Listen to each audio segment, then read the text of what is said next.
যারা চাকরি পরীক্ষার জন্য প্রস্তুতি নিচ্ছেন তাদের জন্য নল চৌবাচ্চার একটি খুব ভালো অঙ্ক নিয়ে চলে এসেছি। অঙ্কটি খুব সহজভাবে করব, আশা করি আপনারা বুঝতে পারবেন। একটি খালি চৌবাচ্চা একটি নল দিয়ে 10 ঘন্টায় পূর্ণ হয়, কিন্তু চৌবাচ্চাটির তলদেশে ছিদ্র থাকার জন্য খালি চৌবাচ্চাটি 5 ঘন্টা বেশি সময় লাগে। তাহলে ওই ছিদ্র দিয়ে চৌবাচ্চাটি কত অংশে পূর্ণ হবে?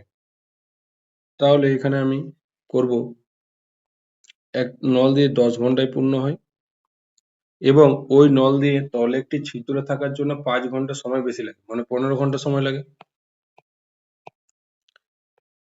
আমি এই দুটি এফিসিয়েন্সি বের করব।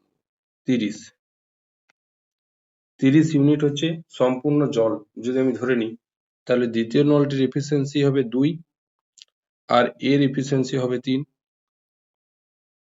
তাহলে এর মাঝে যে ছিদ্রটি থাকার জন্য এর 5 ঘন্টা সময় বেশি লেগেছে। তাহলে ছিদ্রটির এফিসিয়েন্সি কত? ছিদ্রটির এফিসিয়েন্সি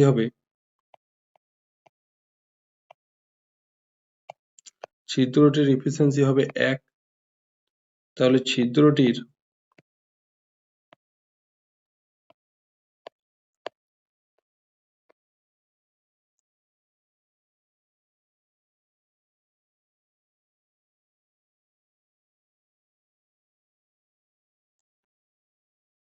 সমস্ত চৌবাচ্চা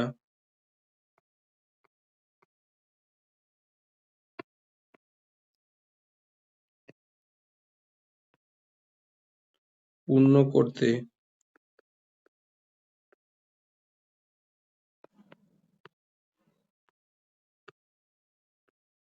সময় লাগবে 1। এফিসিয়েন্সি যেহেতু, তাহলে 30 ইউনিট ভর্তি হতে 30 ঘন্টা সময় লাগবে।